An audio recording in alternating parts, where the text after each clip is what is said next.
For me, I had to connect with all the disappointments Hmm. and to understand that those that disappointed me or I disappointed, um, all of that is a part of strength. Hmm. It becomes your strength. It becomes a whole different conversation that one will have with themselves Right. and say, okay, okay, enough is enough. So, what are you going to do about it? Are you going to continue to allow people to just walk over you and you question yourself constantly? What am I doing wrong? What Hmm. am I doing wrong? Absolutely. Sometimes it's not you.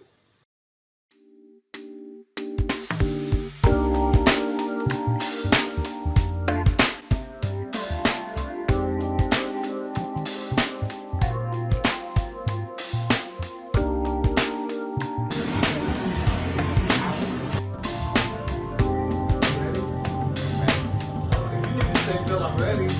I'm ready, Phil. Ready, Phil.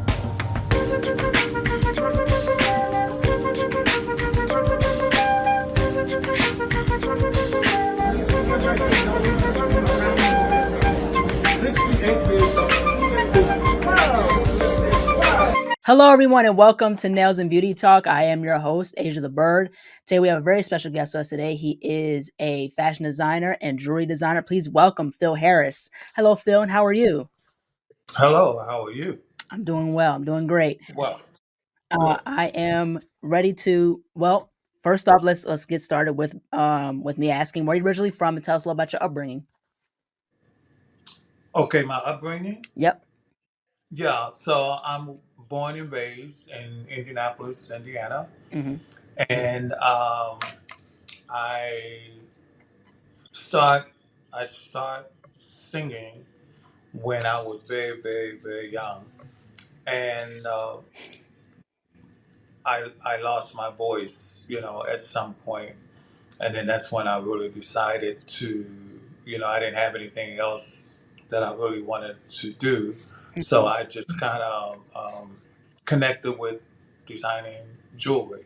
Hmm. After there was a whole line of different type of work that Hmm. I did, working in a hospital, as a transporter, working in a foundry, as a an iron pourer, and what do you call that thing? The, um, driving a forklift.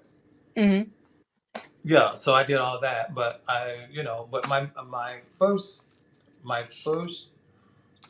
talent that I connected with was singing. Hmm.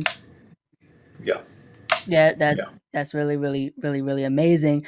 I want to get into as far as like just with being like a fashion stylist and designer, like what got you started in terms of fashion? Say that again. Say it again. What got you started in terms of in terms of being a fashion stylist and designer, jewelry designer? Well, I mean, like I said, I grew up in Indianapolis, Indiana, and Indianapolis, Indiana is really where it all started. Hmm. And I have to talk about how that came about because it was about me being bullied in school. Hmm. That's where it started.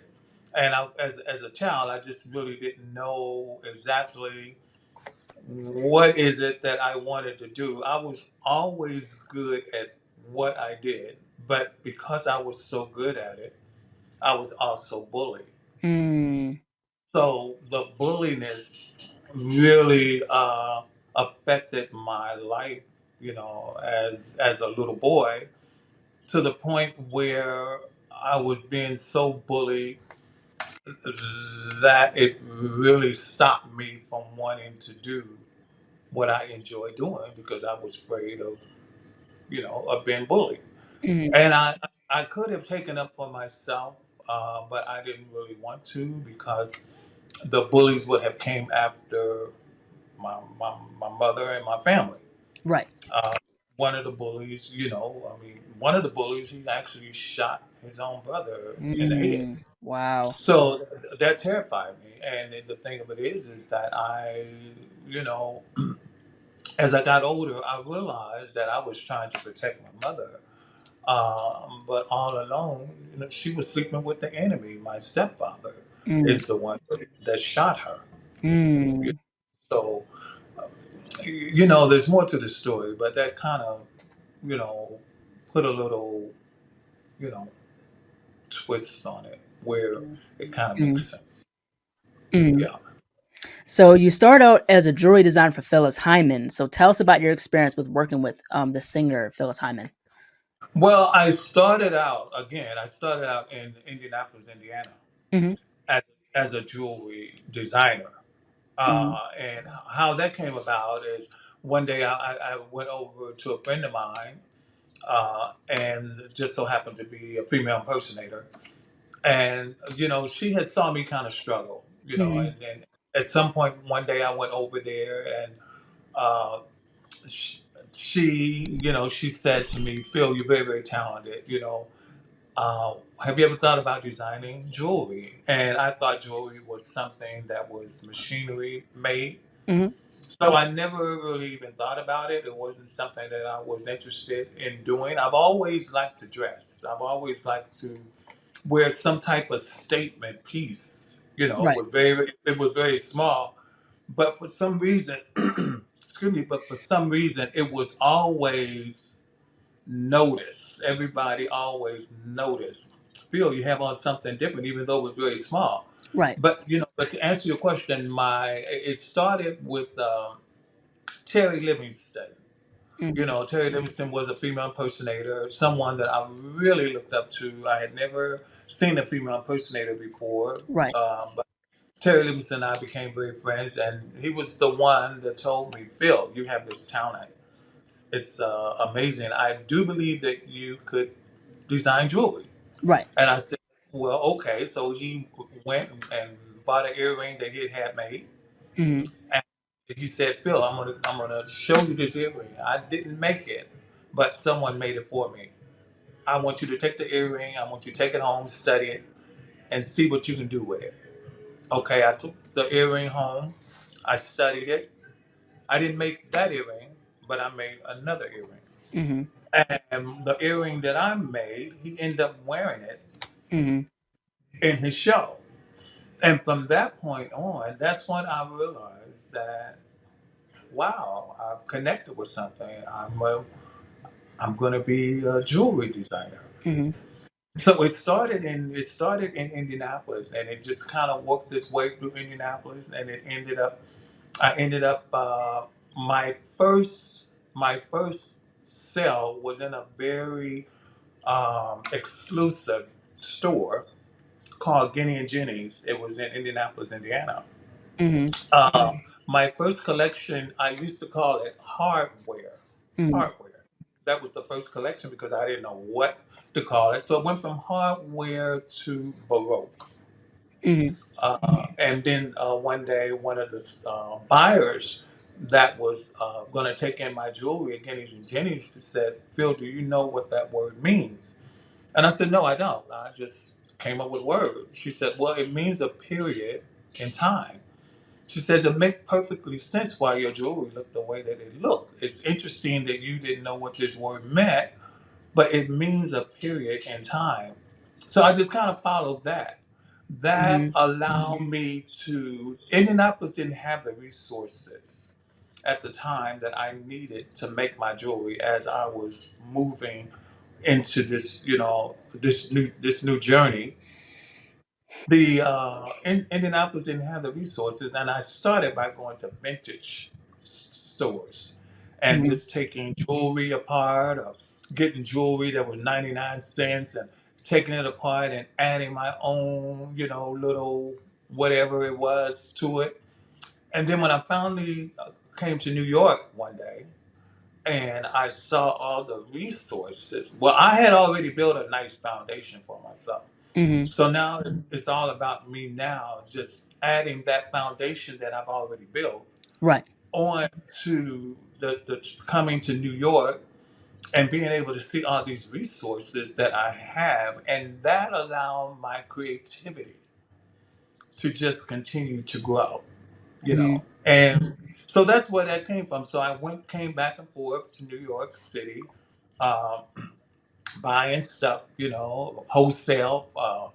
First it was retail, then I found where the wholesalers were, Mm-hmm. and then it just all came together. I kept selling in Indianapolis, and then I moved on, and I was selling to a store in Chicago. It was called the Icing. It was a boutique.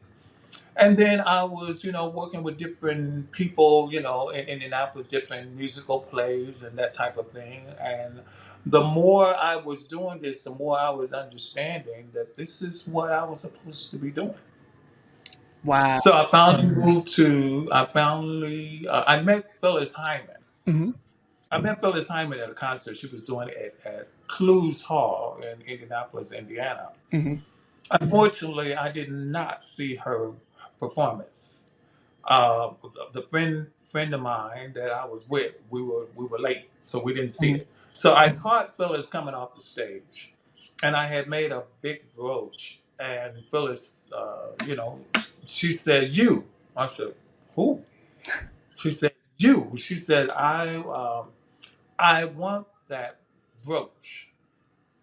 I said, "Well, you can't have it." I said, "You can buy it." She says, Mm-hmm. "No, you came late for my show, so you owe that to me." I said, Mm-hmm. "No, I'm not going to do that." So Right. she just, we just kind of went back and forth, and she said to Mm-hmm. me, she said, "Well, look, if you're ever in New York City, I want you to connect with me. Here's my card."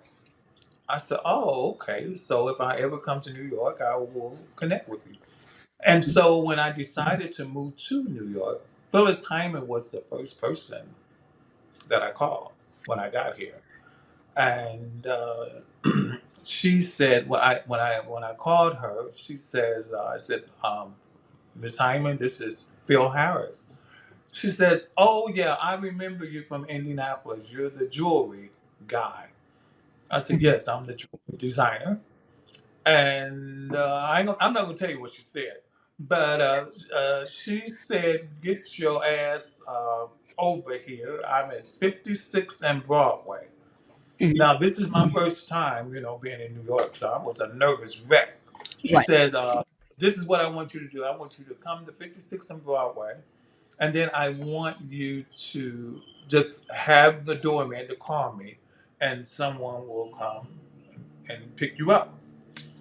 I didn't know where I was going. I'm in New York City. I'm on 56 and Broadway. I was a nervous wreck. I go to her studio. Now I'm thinking it's just her studio. This is actually where she lived. The first interaction was I told her that she asked me, she said, "Well, what are you doing here in New York?" I said, "Well, right now I'm just cleaning houses." Right. She said, "Oh, so you clean houses?" I said, "Yeah, that's what I'm doing right now. I just got here." She said, "Oh, well then I want to hire you. I want to hire you to clean my house. It needs to be cleaned every week." And we built a relationship with that. She already knew that I was a jewelry designer, Mm-hmm. so I started working with her, as her stylist. Mm-hmm. And I remember the first piece that I made for Phyllis Hyman, and she couldn't hardly, I couldn't hardly give it to her because she just snatched it out of my hand. Right. And at that point, I already knew that she liked it. I already knew that she wanted it, and she ended up buying it. She ended up wearing it, Mm-hmm. and the rest is history. Wow. Yeah, it was 6 years. I was working with Phyllis Hyman 6 years. The end of her life. We were at Mm-hmm. the Apollo, and we were performing. She was performing, opening up for the Whispers. Mm-hmm. Now, I had spoke with Phyllis on that Thursday. She died on that Friday, and she reminded me, to bring her stuff and what time call time was and everything. And when I got there, I was like, they said, "Well, are you part of the cast?" the team. I said, yeah, I am. Well, you need to go in the back. That's where everybody is. So I had already kind of knew what was going on, the way the person told me and directed me in the back. When I got there, I saw these sad faces. And I knew then that it was not good news, Mm. uh, because she had talked about it. She had talked about it. And she actually wanted it to be on her birthday. But she Mm. tricked us. She tricked us. And she did it a week before her birthday. And Wow. the whispers were not going to go on. And they end up saying, as they were getting ready to perform, they said, no, this is not what Phyllis would want. She would want us, she would want the show to go on. And that's what happened. So I want to also get into as far as just, your own fashion designs and jewelry. So talk to us about the process behind building your fashion and jewelry designs. Well, it all started, with I'm going to say it was a mistake. It Mm. was a mistake in the process of how I made my jewelry. And it got to a point where I was beginning to get a little frustrated with it because I could not correct that mistake. So, long story short, the mistake became the piece. Mm. Wow. I learned to incorporate that into the piece, and that is what my jewelry has grown into be. Hmm. Wow. That makes sense. Hmm. Yeah, yeah. So I mean, so I'm constantly, I mean, growing. I mean, I'm 68 now. We're talking over 30 something, 37, 38 years ago. Right. Still using that same, what I would call mistake, has incorporated it into the look of my jewelry for today. Mm. Mm. And you understand what I'm saying? Right. Yeah. So it's so what it's doing. I'm recognizing this. It's growing with me. Right. It never stopped. There was like a beginning. Now I'm working towards the ending of it, Hmm. and that's why often, well, that's why I call it my friend. Hmm. It's a passion of mine to do that. But I also would say too that I realized as I've gotten older, I realized that my gift came with an anointing long time ago Hmm. that I never recognized. I never Right. recognized, and I didn't start recognizing that maybe a couple of years ago, that I can really own up to that and say, this is special. Hmm. Yeah. Yeah, absolutely. So what would be some of your tips for people who want to become a stylist? Oh, well, I mean, I would I would say, because again, I have grown into Phil Harris. Right. I have allowed the mistakes. I play with a lot of stuff. Hmm. I'm creative that way, and then I have a good eye. And I'm not one to question how it looks. Hmm. If it makes sense to me, then that's what I go with. And it's gotten to a point now where it really speaks to me. I allow my work to speak to me. Right. So I would say, speaking to another designer, allow the mistakes to come. That's okay. It don't have to be perfect. You don't have to be a perfectionist. Right. Remove all of that and just allow it to do what it's going to do. Because if it's you and that, it's going to speak to you in a way where it's going to eventually make sense. Mhm. Yes, absolutely, most definitely. So I want to push forward and talk about mental health and passion. So in a phone conversation you had with me, you spoke about turning anger into passion. So what is your perspective on the importance of using passion as fuel for success? Well, I mean, I have learned, again, down through the years, because I have been depressed all my life. Mm, And even as we speak today, there's some depression going on, but that's something that never goes away. right. But that's why I have learned to understand that the passion that one has is truly the medicine that is needed Hmm. to keep you going. You understand what I'm saying? Right. When I get upset or frustrated or, feel depressed, I just say, Lord, thank you for this gift that you have loaned, Hmm. not give, but has loaned to me. And I'm just grateful that I'm able to be able to accept it for what it is. First of all, alone, Hmm. which allowed me not to have any ego about it, Hmm. and I think it has really allowed me to become more of my true self, Right. as a fashion and jewelry designer now. Right. Yeah, yeah. But to go back to that question in terms of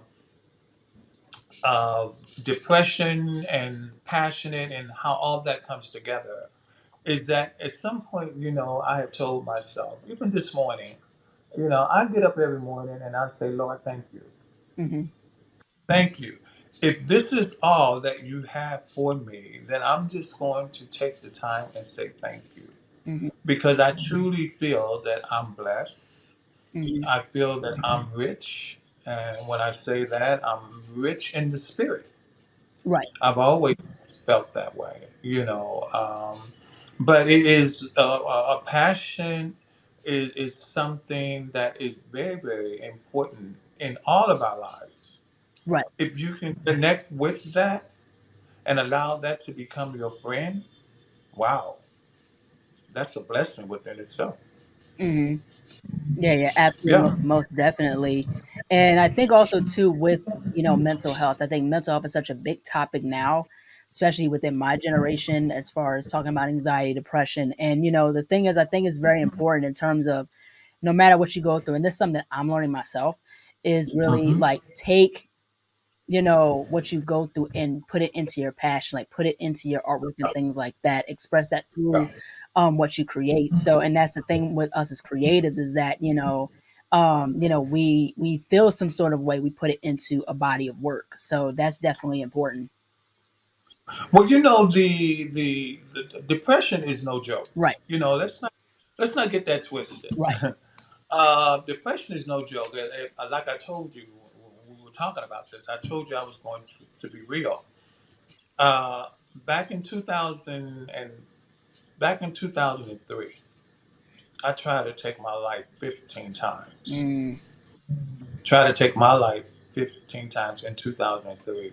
Um, but as time moved on, I've learned how to take that that moment because I still get depressed to a point where I just want to end it.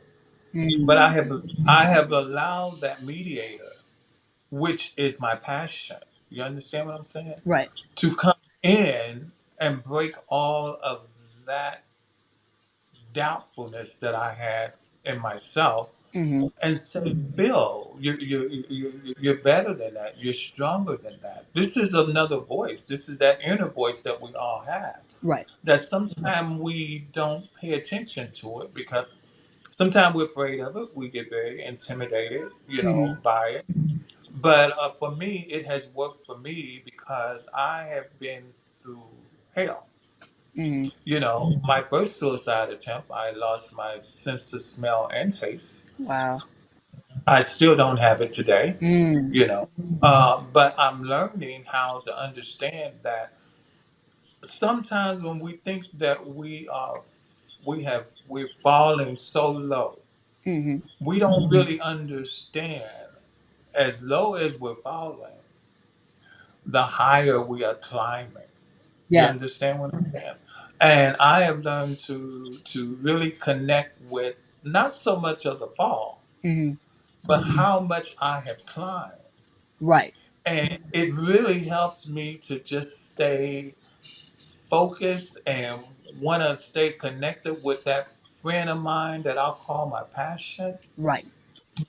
my designing, though my designing technique, but when I do get low like that, when I do get low, it's not about the medication because Right. I don't do the medication for depression. I have learned how to just take what I have a blessing that I have, Mm-hmm. which is my designing, Right. and I learned to take that and I just use that. I just say I speak those words out. Lord, thank you. Right. Thank you for allowing me to just hold on to my sanity, and to turn that anger, because I have a whole lot of anger. Mm-hmm. There's a whole lot of anger that is with me as we speak. Mm, But I have chosen not to demonstrate that, right.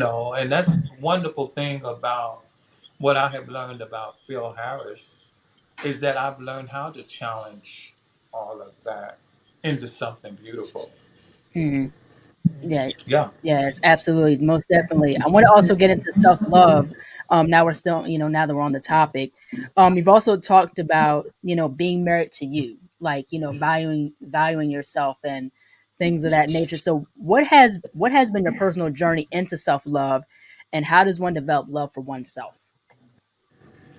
Well, for me, I mean, I would have to say a lot of that comes from disappointments Mm, over and over and over and over again, where you have to say at some point, what am I doing to bring all this on? And, like I had to question myself about my stepfather, shooting my mother. mm, That didn't have nothing to do with me, but yet it happened. You right, understand what I'm saying? right. So I really believe that our story has already been written. Mm-hmm. It's already been written. And the thing of it is when you learn how to connect with some of those uncomfortable parts of your own story, it just makes you a much stronger person. And, I'm sorry, what was that question again? I get deep into this conversation and it just takes me to a different level. Yeah, What yes. was it? Yeah. So what has been your personal journey into self-love, and how does one develop love for oneself? Okay, so yeah, so as I was saying, for me, I had to connect with all the disappointments Mm-hmm. and to understand that those that disappointed me or I disappointed, um, all of that is a part of strength. Mm-hmm. It becomes your strength. It becomes a whole different conversation that one will have with themselves Right. and say, okay, okay, enough is enough. So, what are you going to do about it? Are you going to continue to allow people to just walk over you and you question yourself constantly? What am I doing wrong? What Mm-hmm. am I doing wrong? Absolutely. Sometimes it's not you. Most of the time, it's not you. If you're a good person, you're a good person. Right. But people will paint you out to be the person that they want to paint of you. Right. So it was just here recently that I decided to just marry myself because I'm already a loner. Right. I'm already connected that I have a lot of haters out there. Mm-hmm. But I understand too the haters, they don't understand. They're the ones that give me the strength. Mm-hmm. They give me a reason. You understand what I'm saying? And Right. I'm not saying that to be boasting about anything that I do, but they give me a reason to do what I do and for it to look the way that it looked. Right. Because because it's like I said, mental health is no joke, and we have to find different doors Mm-hmm. to go in. To go in, and some of those doors are not easy doors to open. Mm-hmm. But you will find once you get into those doors, you will say, wow, wow, I didn't know that I can do this. Right. So, mental health has a lot to do with the decisions that you make. Right. We all are dealing with it. Yeah. Some type of mental something. We all are dealing with it. Right. But at the end of the day, it's all about the decision that you make. And that decision comes with just learning how to accept and learning how to surrender. You know what I mean? Mm-hmm. And so you can find a very safe place to kind of park. Mm. Yeah, Yeah. absolutely. Most definitely. I think that with my generation is that, we live in an age of social media where it's like, Yeah. the superficial, the Yeah. aesthetics and things like that. And I think Yes. that, people get too much into, and this isn't all millennials, but a good chunk of people my generation chase after what is popular or chase after who is popular instead of trying to develop oneself in a way where they have their own, everyone has a voice, but, I think there has to be more in my generation, like unique voices and different ways of expressing oneself. You don't have to follow what people are doing. You don't have to, try to emulate a certain look. You can just be yourself. And I think that's something that's very, very important. And that all plays a part with mental health and things like that. So I think that, you know, it's a crazy time now because, like I said, it's just a superficial and the certain beauty, a certain beauty standard, and things like that that people try to follow. And it's like, you don't have to follow that stuff. Well, I think the more you become real with yourself, Hmm. the more you become real with who you really are, as opposed to who you want people to think that you are. Hmm.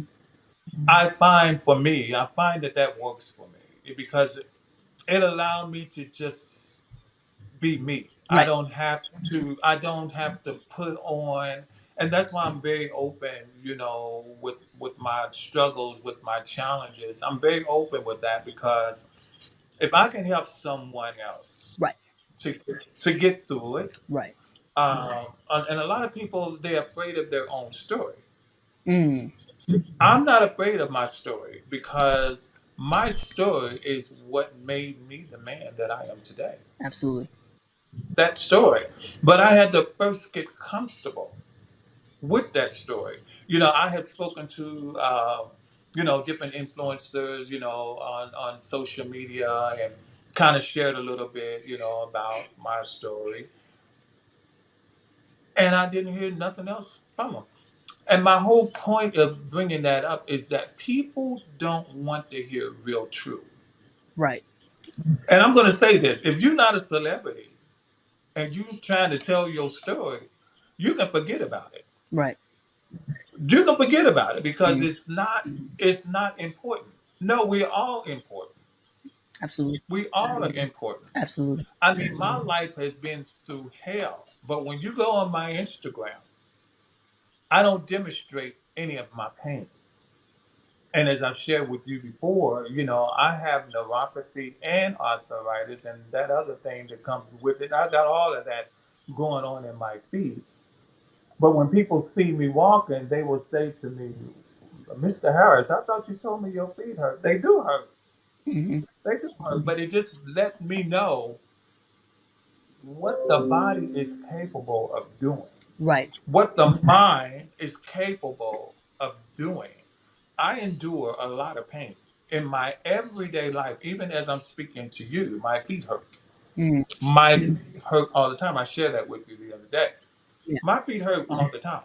But that's why I know that what I do as an artist it is truly the medicine that really keeps me going and allow me to just endure that pain. When it's time for me to get the wheelchair and all the other stuff that they're saying that I need, then that will happen. But until then, I'm just going to keep doing what I do Absolutely. and give my own self, the praise. I don't need Instagram, Facebook, TikTok. I didn't grow up with that. You Right. understand what I'm saying? Hmm. So I'm connected with my own self worth. I thought it was cute when it first came out, and it has its place. But I'm learning in my own space. I'm learning where that place is, Right. and I work with that. You know. Yeah, absolutely. Last but not least, where can people find you on social media, and how can people support your fashion designs and jewelry? Say that again. I said, where can people find you on social media, and how can people support your jewelry designs, your fashion content, and things of that nature? Well, I would say right now that you can go to fashion.harris. That would be my Instagram. And if I'm not mistaken, Phil Harris on Facebook. Hmm. And I would say right now, for me to support me, is just follow me on Instagram. Hmm. That's enough for me because I love what I do to the point where I can't even put a price tag on it. Do you understand what Absolutely, I'm yeah. saying? So yeah, so just follow me back. I'm gonna follow you, and I'm gonna ask that you follow me. Yeah, it's really, really amazing. Well, thank you so much, Phil, for jumping on. I'm absolutely glad that we met a couple months back, Of through course. phone and things like that, getting to know you and your story. You have such a unique and remarkable style. Thank That's really, like you told me, like it represents the warrior, and I can really see that through what you wear. So, yeah. I really enjoyed our conversation, and thank you so much. Thank you, and keep smiling. You have a beautiful smile. Yeah, thank you so much. Take care. Okay, bye Bye. bye now. Hello, everyone. Thank you all so much for watching. Please like, comment, share, and subscribe to the channel. Be sure to click the bells for notifications. Also, follow me on social media platforms and be on the lookout for more interviews involving fashion, style, and fashion history. Take care and stay stylish. Bye bye.